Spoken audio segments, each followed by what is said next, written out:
All right, guys, so here we are with a pre-recorded Crucible fight. Unfortunately, just Mondays I'm with the kid. So we're up against PhillyCheeze. I believe he's in Mumbas, and he's got some big boy teams. So let's see if we do this properly. Yeah, he's in Drunken Mumbas. He's got 45.5 mil, so this is a near punch across. But again, this is new whale versus old whale energy. You know, my 600k Kree and my nearly 1 million shield isn't really going to help me here. So we got 1.45 Wakanda. We got a bunch of 1.5 million teams we need to do. So let's just take this one step at a time, and we'll start it off by using our Masters of Evil against this Wakanda, or War Dog team rather, at a 400k punch up.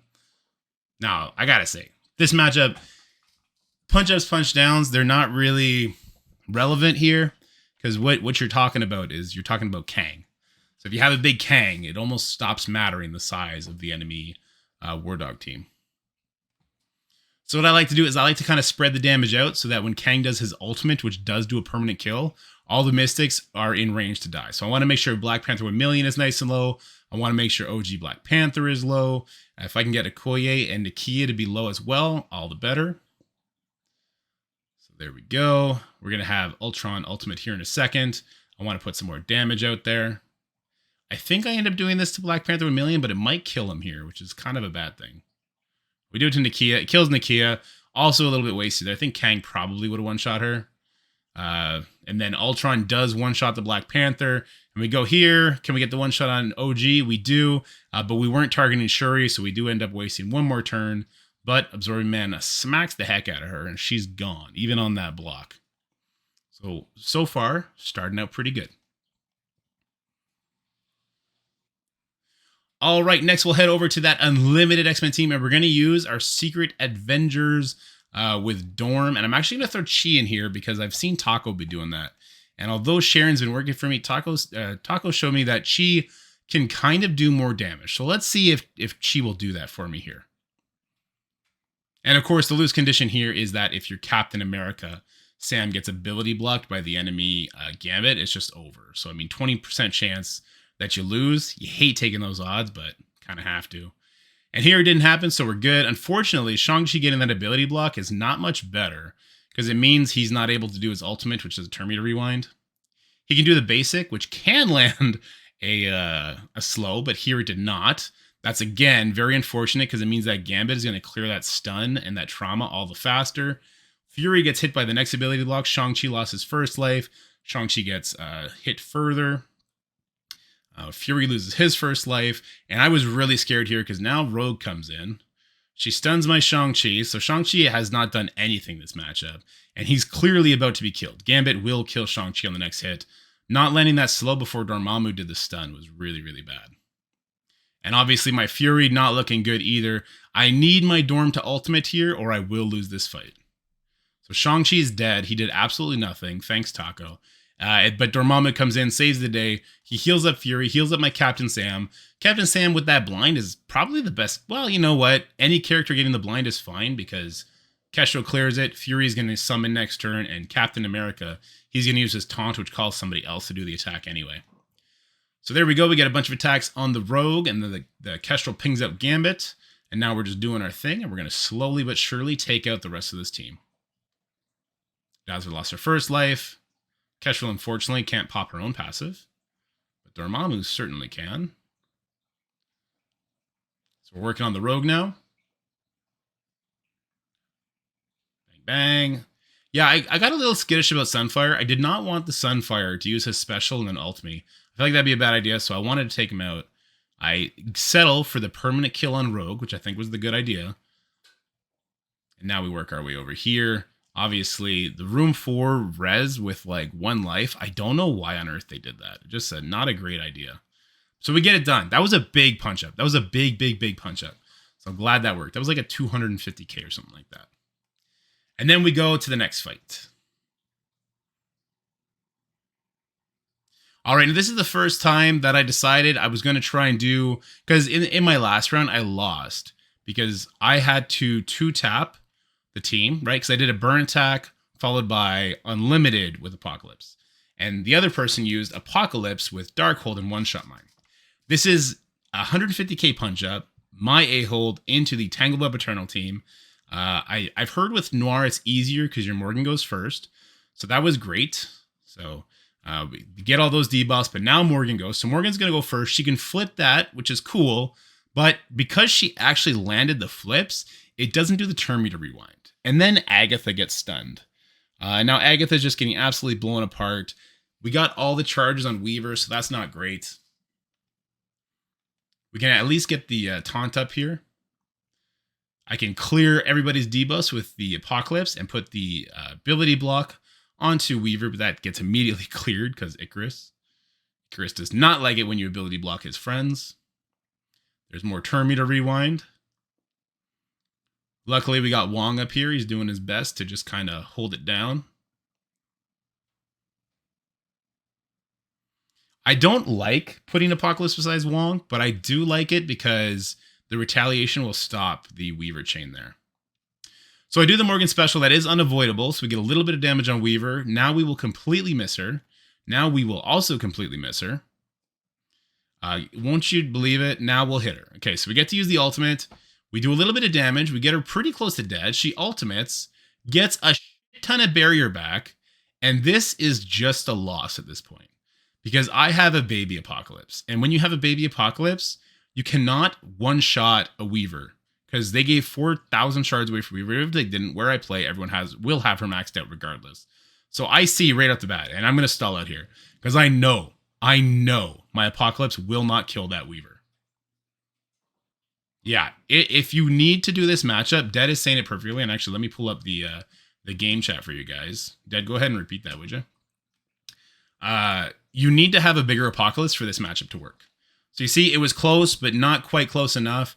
And I think another issue that I had here is that I did not have Skirmisher on Morgan. So this is just a loss at this point. There's literally nothing I can do. I go right back in. I don't want to waste your time on this. The exact same thing happens, except this time Agatha dies early. So we get to use the special on her, and we get to do nothing else. Then it's Apocalypse's turn, and then I'm standing right here, again, looking at this son of a bitch in the face. And I know there's nothing I can do to win the match at this point. There is literally nothing I can do. So I decide, or that's when I figure out, let's go ahead and let's make Morgan a skirmisher. Sorry for flipping all over on you. I make her a skirmisher, and then we go right back in. So now she's a skirmisher. I'm feeling much better about this. I'm definitely going to get vulnerables for my Apocalypse to work it out with. And then, of course, just like before, Morgan is going to go before Noir. And now we have a vulnerable for Apocalypse to hit into. That's fantastic. But then Morgan gets stunned. You really, really, really rely on Morgan's special, which does percentile damage and is unavoidable, to help your Apocalypse set up the Weaver for death. So I don't want to relive this. I really don't. Let's fast forward a little bit. Just a little bit. I'll let you watch the pain. So we're getting to hit, and luckily we will flip all that, but you'll notice this son of a gun had defense up, but the immunity stopped that from flipping. So the defense up attempted to flip before the immunity was flipped. And so I didn't hit into defense down, and so I didn't clear the team, and so Apocalypse Darkhold. I hate this matchup. First of all, you need to be level 95 if you want to have a hope against level 95 Weavers. Second of all, you need to have the 3 red stars, hopefully the 6 yellow star, which means you at least need to have all your Horseman sagas all done, gear tier 17, and you need to have your Darkhold Ice level 5. I have that second part. I don't have Death Seed yet at gear tier 17. But also, you need to have all the rest at ISO 5 so that you can then be able to get your 6th yellow star in Apocalypse. This matchup is just for the Kraken spenders, okay? This is not for you. This is not for me. This matchup sucks. It sucks. I was so tilted by this. So for me, I now have to go forward with a completely new understanding. I need to go forward now with, I have to either accept that my opponent might lose. So I can do the burn attack followed by unlimited with Apocalypse, and that's a pretty good win. That's a very easy win because we have a bunch of people with unavoidable attacks. It's much easier to set up that Weaver for the kill from Apocalypse's ultimate. So there's that option. The Apocalypse Darkhold option, I can risk it. I think I'd be okay if my Morgan didn't get stunned there. But that's RNG that I hate. I'm already taking that 20% chance on, and I'm just gonna let this play there. I already hate that 20% chance on Captain America Sam. Or I have to give up efficiency by pulling my Tangled Web and my Eternals onto offense. Do that mirror matchup, which can go ugly, but you know what? We're lucky that Jutsi found a much more stable way to do it with Undying and Mr. Negative. Thumbs up, Juicy, you're the best. Now we're about to do New Warriors. But the problem then becomes like, what else do I have to take out for my opponent? And what do I replace Tangled Web Eternals with? Do I replace it with Darkhold to try and drain some efficiency? There's a math give and take equation there that I do not like. And if I could just have a bigger Apocalypse, I would do Apocalypse Darkhold into Eternals Tangled Web every time if I had a bigger Apocalypse. But I don't. Rant over, okay? Sore loser rant done. Here we are. We're going to do New Warriors. We're going to take Zemo in here. And I believe I take... who do I take with it? Somebody with defense down, maybe? That's probably what I'm looking for. Omega Red? That's not defense down, but that's more damage.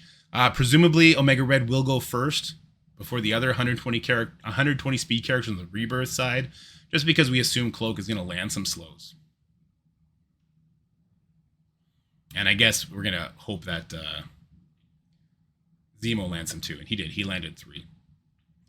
So far, so good. We'll see if we can get a slow on that Agent Venom. Actually, it doesn't matter.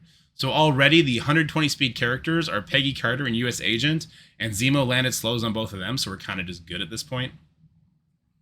Omega Red gets to go first.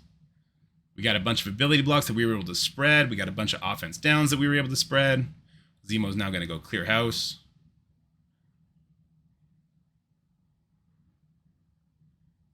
Nice little flip coming in from Omega Red. Now, I don't particularly like this team over any other team. It was just an option I had, especially because I lost the Darkhold Apocalypse team, which opened up other avenues, other matches for me to be able to take. I'm being told, did I ever think about getting good? Not once.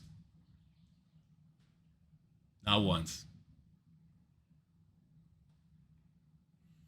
So I go in here with Apocalypse Darkhold into the Infinity Watch team.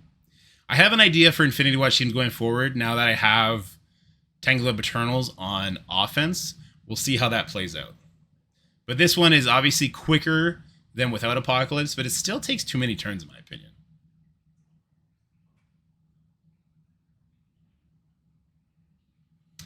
Who did I ability block to start off? I ability blocked the Peggy Carter. You have to ability block Peggy Carter, otherwise she will remove the ability block because she does a cleanse, but she'll also do a giant heal, and her abilities hit hard, especially if she got that offense up. I think I go for a kill here with Wong, because Wong's special crushes. Like, really crushes. Yeah. There you go. He crushed the first life off Adam Warlock. I like that. I didn't feel like I needed the taunt. I got a bunch of defense up from the Apocalypse special. And immunity, for that matter. And Safeguard, for that matter. Apocalypse is a great character. I saw a Reddit post saying Apocalypse needed to be further buffed. You're out of your goddamn mind. He is a great character now, and he does not need to be further buffed.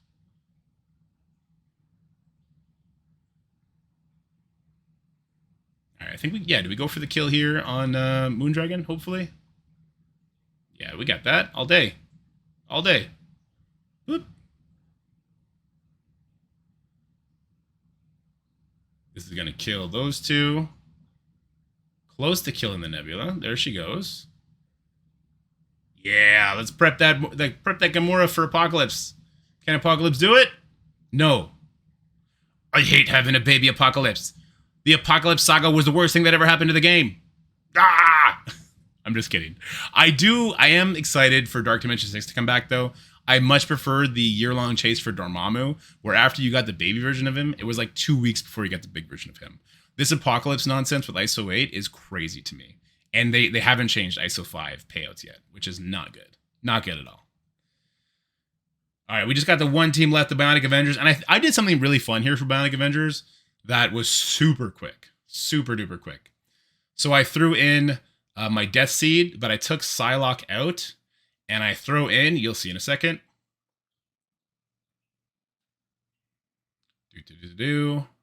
There she is. Nico.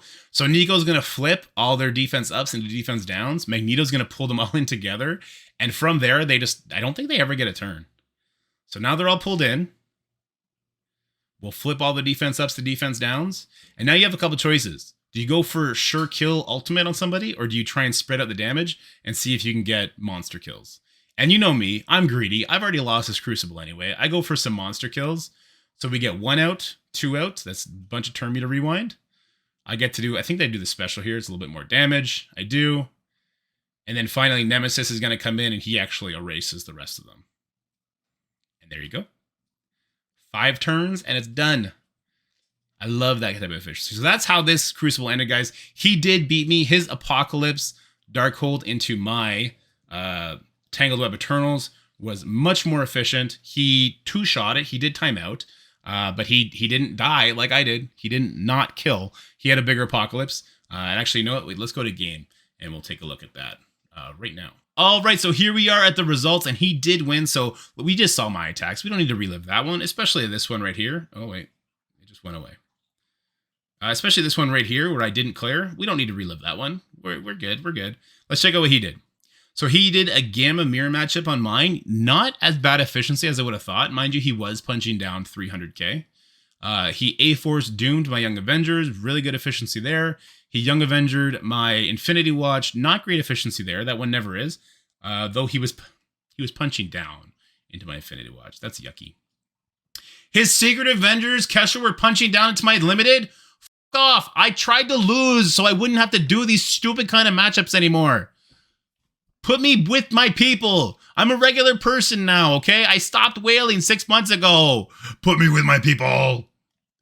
And then he did Apocalypse, Darkhold, my team. He timed out. Then he went in and cleaned it up. And then he did Masters of Evil on my War Dogs. Shout out to PhillyCheeze. Shout out to PhillyCheeze from Drunken Mambas. It was fun. It was a pleasure. It was also fun playing with you guys for a week in Mambas. And I hope to never ever face you again. I'm going to purposely lose so that I don't have to face people who are doing 300k punch downs into my best teams anymore, because that makes me sad. Okay, thank you. Bye-bye. That's it for the video, guys. I hope you enjoyed it. If you did, make sure you like, share, and subscribe. Stay happy, healthy, have fun, and I'll see you in the next one.